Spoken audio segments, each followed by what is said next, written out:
Hi friends, welcome to my channel. ఈరోజు వీడియోలో మనం సాక్షాత్తు శ్రీ మహాలక్ష్మీదేవిచే చెప్పబడిన మార్గశిర మాస లక్ష్మీవార వ్రత పూజా విధానం గురించి ఈ వీడియోలో మనం తెలుసుకుందామండి. అంతేకాకుండా మార్గశిర మాసంలో స్త్రీలు ఎటువంటి నియమాలు పాటించాలో కూడా మనం చాలా క్లియర్గా ఈ వీడియోలో తెలుసుకుందామండి. ఒకనాడు నారదుడు పరాశరుడు త్రిలోకాలు సంచరిస్తూ సేద తీరటానికి భూలోకంలో ఒక గ్రామానికి చేరుకున్నారు. ఆ సమయంలో ఆ గ్రామంలో 4 వర్ణాల వారు ఇళ్లను ఆవు పేడతో అలికి ముగ్గులు వేశారు. స్త్రీలందరూ తలంటు స్నానం చేసి కొత్త బట్టలు ధరించారు లక్ష్మీ పూజ చేయటానికి. 4 వర్ణాల వారు కలిసి ఒక చోట చేరి లక్ష్మీదేవి ప్రీతి కొరకు గానం చేస్తుండగా వారి భక్తికి ఆశ్చర్యం చెందిన నారదుడు పరాశర మహర్షితో, మహర్షి, ప్రజలంతా కలిసి ఇంత ఆనందంగా చేస్తున్న ఈ పూజ ఏమిటి? నాకు ఈ పూజ గురించి తెలుసుకోవాలని కుతూహలంగా ఉంది అని అనగా, ఈ పూజ గురించి వివరంగా తెలియపరచండి అని అన్నారు. గురువారం చేసే ఈ పూజను లక్ష్మీ పూజ అంటారు. సంవత్సరానికి ఒకసారి వచ్చే మార్గశిర మాసం ఈ పూజ చేయడానికి శ్రేష్టమైనది, లక్ష్మీదేవికి చాలా ప్రీతికరమైనది అని పరాశర మహర్షి నారదుడికి తెలిపారు. నారదుడు, మహనీయ, ఈ పూజను ఇంతకు ముందు ఎవరైనా చేశారా? చేస్తే ఎవరు చేశారో, వారికి ఏ ఫలం కలిగిందో తెలియజేయండి అనగా పరాశరుడు కథ చెప్పడం మొదలుపెట్టారు. ఒకనాడు లక్ష్మీవారం విష్ణు పాదాలను సేవిస్తూ మహాలక్ష్మీదేవి స్వామితో, స్వామి, ఈరోజు మార్గశిర లక్ష్మీవారం, ప్రజలు నా వ్రతం చేసే రోజు. మీరు అనుమతిస్తే నేను భూలోకానికి వెళ్ళి నా వ్రతం చేసేవారిని అనుగ్రహిస్తాను అని పలికింది.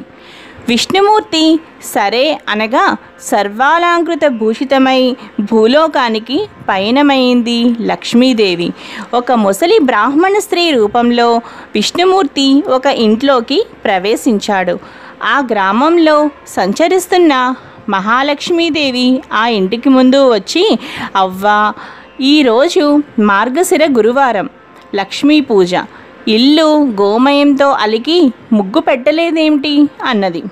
అప్పుడు ఆ ముసలి స్త్రీ, అమ్మా, ఆ వ్రతం ఏమిటి, ఎలా చేయాలి, నువ్వు చెబితే నేను కూడా చేస్తాను అని అడుగగా మహాలక్ష్మి మందహాసంతో ఈ విధంగా పలికింది. మార్గశిర గురువారం ఉదయమే నిద్రలేచి ఇల్లు గోమయంతో అలికి ముగ్గులు పెట్టి లక్ష్మీదేవి పాదముద్రలను ముగ్గుతో వేయాలి. కొత్త కొలత పాత్రను తెచ్చి కడిగి ఎండబెట్టాలి. దానితో వివిధ రకాలైన ముగ్గులతో, బొమ్మలతో అందంగా తయారు చేయాలి. శుచిగా స్నానం చేసి ఒక పీటను తీసుకుని దానిని కడిగి దాని మీద కొత్త ధాన్యం పోయాలి. దాని మీద కొలత పాత్రను ఉంచి పసుపు నీటితో కడిగిన వక్కను ఉంచాలి. తెల్ల ధాన్యాన్ని ఈ మాసంలో కొలవాలి.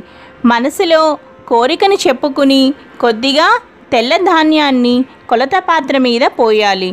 ఎరుపు రంగు వస్త్రాన్ని దాని మీద ఉంచి ఎర్రని పూలతో పూజించి శ్రీ మహాలక్ష్మిని తలుచుకుని దీపారాధన చేయాలి. మొదట పాలు నైవేద్యంగా పెట్టాలి. తరువాత నూనె వాడకుండా నేతితో చేసిన పిండి వంటలను మాత్రమే నైవేద్యంగా పెట్టాలి. ఇది ఒక విధానం. లక్ష్మీదేవి ఆ అవ్వతో రెండవ విధానం చెప్పడం మొదలుపెట్టింది. రెండవ విధానం చాలా సులభమైనది.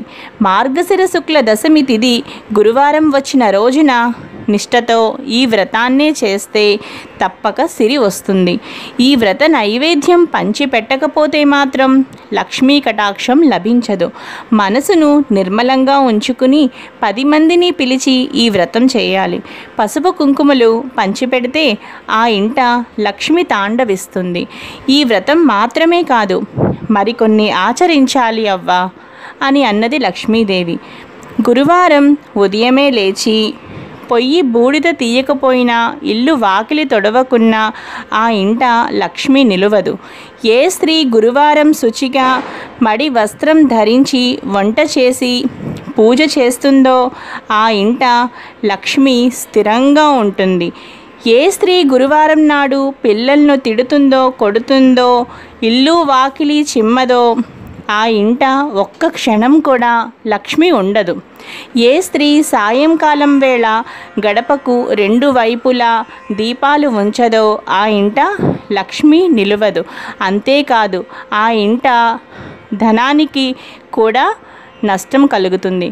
అందువలన అదేవిధంగా గురువారం ఉడకని పదార్థాలు, నిషిద్ధ పదార్థాలు తినే ఇంట, అశుభ్ర ప్రదేశాలలో తిరగడం, అత్తామామలను దూషించడం, సేవించకపోవడం చేసే స్త్రీ ఇంట లక్ష్మి పాదం కూడా పెట్టదు. భోజనం ముందు తరువాత కాళ్ళు చేతులు ముఖము కడగని వారి ఇంట లక్ష్మి కనిపించదు.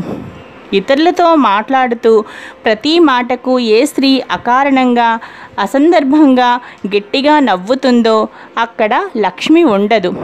ఏ స్త్రీ అందరి చేత అభిమానింపబడుతుందో, గౌరవించబడుతుందో అక్కడ లక్ష్మీదేవి ఉంటుంది. ఏ స్త్రీ గురువారం దాన ధర్మాలు పూజలు చేయదో, భర్తతో గొడవ పడుతుందో ఆ స్త్రీ పాపాత్మురాలిగా జీవిస్తుంది.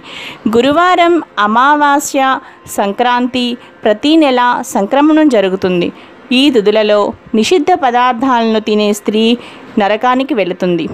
జ్ఞానంతో స్త్రీ పైన చెప్పబడ్డ 3 తిథులలో నిషిద్ధ పదార్థములను తినకుండా నక్తం చేయాలి.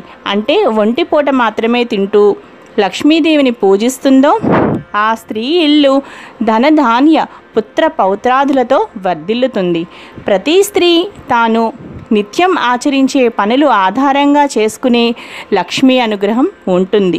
ప్రతిరోజు ఉదయమే నిద్ర లేచి ముఖం కడుక్కోవాలి. అలా చేయని స్త్రీ ముఖం చూస్తేనే మహాపాతకాలు కలుగుతాయి. భుజించే సమయంలో పడమర, దక్షిణం దిక్కులకు కూర్చుని ముఖం పెట్టి భోజనం చేయకూడదు. అలాగే నిత్యం దీపారాధన చేయకుండా ఇంట్లో భోజనం చేయడం తగదు. చీకటి పడిన తరువాత తలకు నూనె రాయకూడదు. కట్టి విప్పిన బట్టలు, మురికిగా ఉన్న బట్టలను ఎక్కడ పడితే అక్కడ పడవేయడం పెద్ద దరిద్రం. భర్త అనుమతి తీసుకోకుండా అందరి ఇంటికి తిరిగే స్త్రీ ఇంట, భర్త మాట వినని స్త్రీ ఇంట, దైవం యందు బ్రాహ్మణుల యందు భక్తి విశ్వాసాలు లేనటువంటి, పూజలు చేయనటువంటి స్త్రీ ఇంట లక్ష్మీదేవి ఒక్క క్షణం కూడా ఉండదు. అందువల్ల అక్కడికి లక్ష్మీదేవి రాదు. నిత్య దరిద్రం ఆ ఇంట తాండవిస్తుంది అని లక్ష్మీదేవి ఆ ముసలి బ్రాహ్మణ స్త్రీకి లక్ష్మీదేవి వివరించి ఆ గ్రామంలో ప్రతి ఇంటిని చూసి రావడానికి బయలుదేరింది.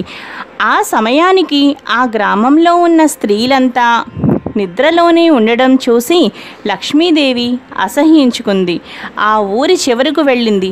అక్కడ ఒక పేద స్త్రీ ప్రతిరోజు ఇల్లుని గోమయంతో అలికి ముగ్గులు పెట్టేది.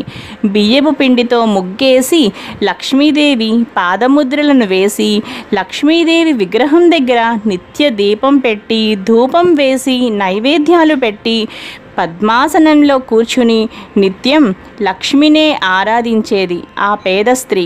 ఆమె భక్తికి మెచ్చిన మహాలక్ష్మి ఆమె ఇంట పాదాలు మోపింది.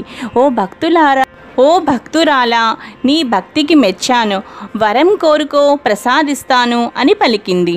సాక్షాత్ లక్ష్మీదేవిని చూడడంతో ఆ స్త్రీ నోట మాట రాక ఏ కోరిక కోరలేదు.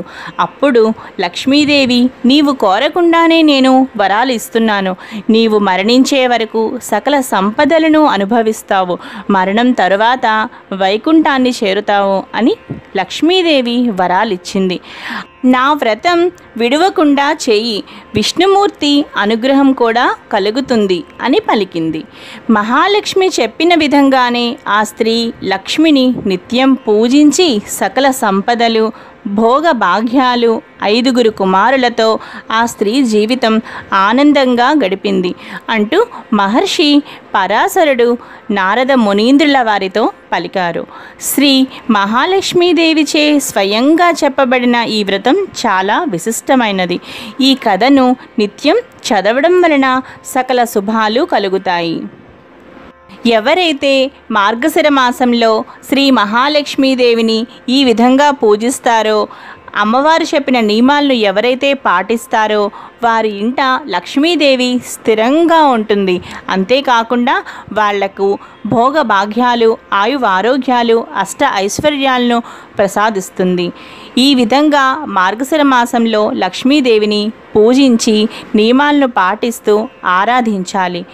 ఈ విధంగా మార్గశిర మాసంలో లక్ష్మీదేవిని సేవిస్తూ ఆరాధిస్తూ అమ్మవారి అనుగ్రహాన్ని పొందాలి.